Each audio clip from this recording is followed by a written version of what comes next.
Hello guys, ভালো আছো সকলে? নিশ্চয়ই ভালো আছো। আমি আবার চলে এসেছি তোমাদের সঙ্গে একটা নতুন ভিডিও নিয়ে। আজকের ভিডিওর টপিকটা কিন্তু খুব ইম্পর্টেন্ট এবং তোমাদের প্রত্যেকের জীবনে এমন কিছু সিচুয়েশনের সম্মুখীন তোমরা হও এবং হয়েছো বা হবে, এই ভিডিও থেকে তোমরা কিন্তু সেই সিচুয়েশনটাকে কিভাবে ট্যাকেল করবে সেটা জানতে পারবে।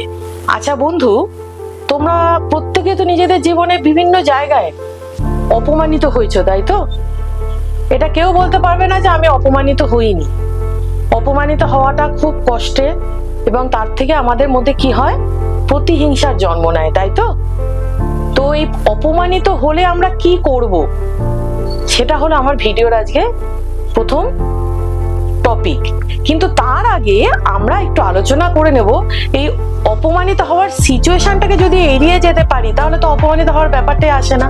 ঠিক কি কি কারণে আমরা অপমানিত হতে পারি সেই কারণগুলো নিয়ে আমি আজকে প্রথমে তোমাদের সঙ্গে আলোচনা করব, তারপর আমি পরেরটা বলবো যে অপমানিত হয়ে গেলে আমরা কি করব।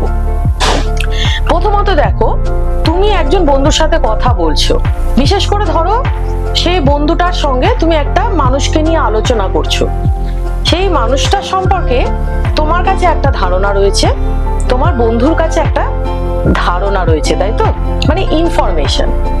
এবার তোমার কাছে ওই বন্ধুটি খুব খারাপ বা তোমার যে বন্ধু তার কাছে বন্ধুটি খুব ভালো। যথারীতি তোমাদের মধ্যে কিন্তু একটা প্রবলেম শুরু হয়ে গেল। এই প্রবলেমটা হলো কিসের বেসিসে? ইনফরমেশনের বেসিসে। বিশেষ করে একটা বিশেষ রাজনৈতিক দল নিয়ে আমি দেখেছি মানুষদের মধ্যে ভীষণ তর্ক বিতর্ক লেগে যায়।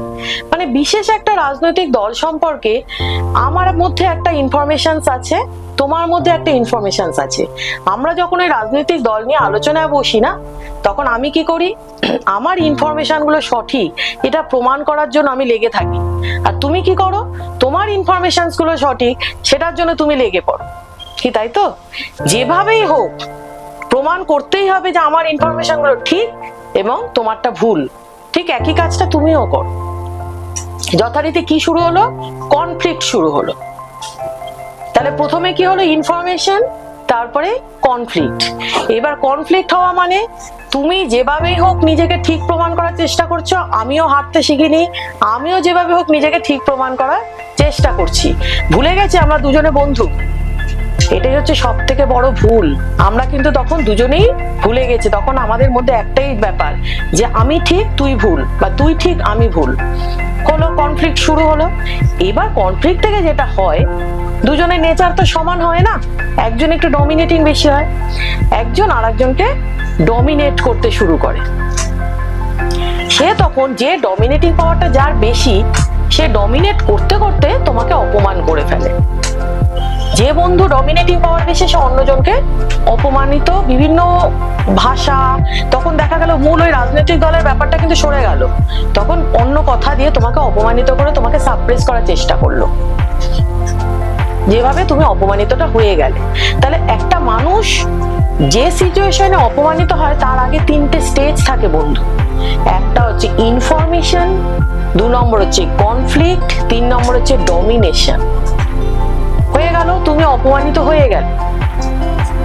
তাহলে অপমানিত হওয়ার এই সিচুয়েশনটাকে যদি আমরা এড়িয়ে চলতে পারি তাহলে তো আমরা অপমানিত হব না। চেষ্টা করো বন্ধু এটাই হওয়ার। এটা যদি আমরা করতে পারি আমরা কিন্তু যে কোনো সিচুয়েশনে অপমানিত হব না।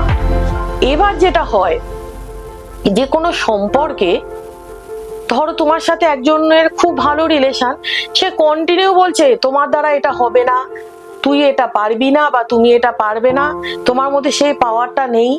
সবসময় তোমাকে একটা ডিমোটিভেটেড করার চেষ্টা করছে। তুমি কিন্তু সাবমিসিভ ওয়েতে সেটা ট্যাকেল করছো। যেহেতু একটা সম্পর্ক রয়েছে, সম্পর্কটাকে মূল্য দেবার চেষ্টা করছো।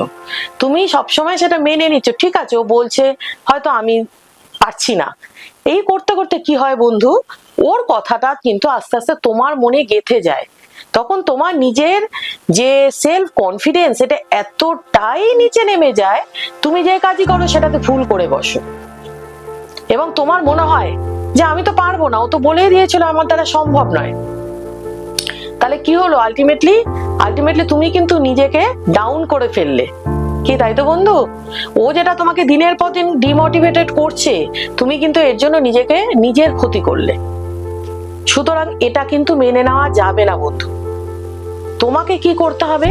তোমাকে আত্মপ্রত্যয়, আত্মবিশ্বাস রাখতে হবে, যেটা আমি প্রতিটা ভিডিওতে বলি যে self confidence is the best thing. Self confidence থাকলে আর সেলফ রেসপেক্ট থাকলে পৃথিবীতে কেউ তোমাকে অপমান করার সাহস পাবে না।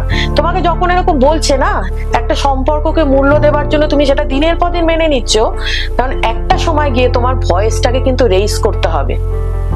আওয়াজ তোলো বন্ধু, প্রতিবাদ করতে শিখতে হবে, আওয়াজ তুলতে হবে। তখন তুমি তাকে একটা কথা বলো, ভালোভাবে বলো, যেহেতু একটা সম্পর্কের মধ্যে আছো, যে দেখো ভাই, তুমি আমার সম্পর্কে খারাপ ধারণা করছো, এটা সম্পূর্ণ তোমার ব্যাপার। আমার সম্পর্কে খারাপ ধারণা করার অধিকার তোমার থাকতেই পারে, সেটা ভাই তুমি তোমার মনে রেখে দাও। কিন্তু সেই কথাটা তুমি বারবার করে আমাকে বলো না, আমি এতে ডিমোটিভেটেড হয়ে যাচ্ছি, আমার কাজের ক্ষতি হচ্ছে। আর তুমি যদি বারবার করে এরকম বলতে থাকো, তাহলে কিন্তু আমাকে এই সম্পর্কটা থেকে বেরিয়ে আসতে হবে। এই কথাটা তুমি বলেই দাও, ভয়েসটাকে রেইজ করতে হবে। যদি অপরপক্ষের মানুষটি বুদ্ধিমান হয়, তাহলে সে কিন্তু পরদিন থেকে নিজেকে সংশোধন করবে। আর যদি বুদ্ধিমান না হয়, তোমার সঙ্গে ক্ষমা চেয়ে নিয়ে সংশোধন করার সুযোগ চায়, তাহলে তুমি তো তাকে ক্ষমা করলে। আর যদি বুদ্ধিমান না হয়, তাহলে কি করবে? তুমি সেই সম্পর্কটা থেকে বেরিয়ে আসবে না, কোনো দুবার চিন্তা করবে না, বেরিয়ে আসবে। যে তোমাকে হিউমিলিয়েট করে, যে তোমাকে ডিমোটিভেটেড করে, যার থেকে তুমি নেগেটিভ এনার্জি পাও, সেই সম্পর্ক থাকার কোনো দরকার নেই, যে কন্টিনিউয়াসলি তোমাকে অপমানিত করে। আর যদি সে বুদ্ধিমান হয়, যেটা আমি আগে বললাম, সংশোধন করার চেষ্টা করে, তোমার কাছে ক্ষমা চায়, তাহলে তুমি কি করবে? অবশ্যই ক্ষমা করবে। ক্ষমা মানুষের ধর্ম, কিন্তু সেটা একবার দুবার। যদি কোনো মানুষের চরিত্র হয় না অন্য কোনো মানুষকে হিউমিলিয়েট করা, সে কিন্তু একই কাজ বারবার করবে। তুমি দুবারের বেশি তাকে ক্ষমা করবে না। তিনবার যখন একই কাজই করবে, তখন তুমি সেই সম্পর্কটাকে টাটা বাই বাই জানিয়ে দেবে, পরিষ্কার বলবে আমি এই সম্পর্ক থেকে বেরিয়ে যাচ্ছি। আমার ভিডিওর মূল টপিকটা ছিল এটাই, ঠিক কতটা অপমানিত হলে তুমি একটা সম্পর্ক থেকে বেরিয়ে আসবে। প্রথমত চেষ্টা তো আমরা করবো যে বিভিন্ন সিচুয়েশনে যাতে অপমানিত না হই। আর কোনো একটা সম্পর্কে যদি দেখা যায় এক পক্ষ কন্টিনিউয়াসলি আরেকজনকে হিউমিলিয়েট করছে, অপমানিত করছে, অপমান করছে এবং তার জন্য তার কাজের ক্ষতি হচ্ছে, সেই সম্পর্ক থেকে আমাদের বেরিয়ে আসতে হবে বন্ধু। বুঝতে পেরেছো? যে সম্পর্ক নেগেটিভ এনার্জি দেয়, সেই সম্পর্ক কিন্তু কোনো ভ্যালু নেই। তাহলে আজকে আমার ভিডিওটি যদি তোমাদের ভালো লাগে, অবশ্যই লাইক, কমেন্ট, শেয়ার দিও। আমার চ্যানেলটির নাম rise and shine with Subhashree, তোমরা সকলেই জানো। এবং তোমাদের কাছে আমার একটাই অনুরোধ, আমি দেখছি অনেকেই আমার ভিডিও শুনছো কিন্তু সাবস্ক্রাইব করছো না। তোমাদের কাছে আমার একটাই রিকোয়েস্ট বন্ধু, প্লিজ তোমরা সাবস্ক্রাইব করে দিও। আর পাশে থাকা যে বেল আইকনটা আছে, ওটা ক্লিক করে দিও। তাহলে কি হবে, আমার ভিডিওর যে নোটিফিকেশনস গুলো আছে তোমাদের কাছে সব থেকে আগে চলে আসবে। আশা করি আমার এই ভিডিওটি তোমরা শুনবে এবং বারবার শুনবে, নিজের জীবনে কাজে লাগাবে। পরের ভিডিও নিয়ে আমি খুব শীঘ্রই আসছি তোমাদের সঙ্গে। আজকের মতো এখানে আসি, ভালো থেকো বন্ধুরা, টাটা।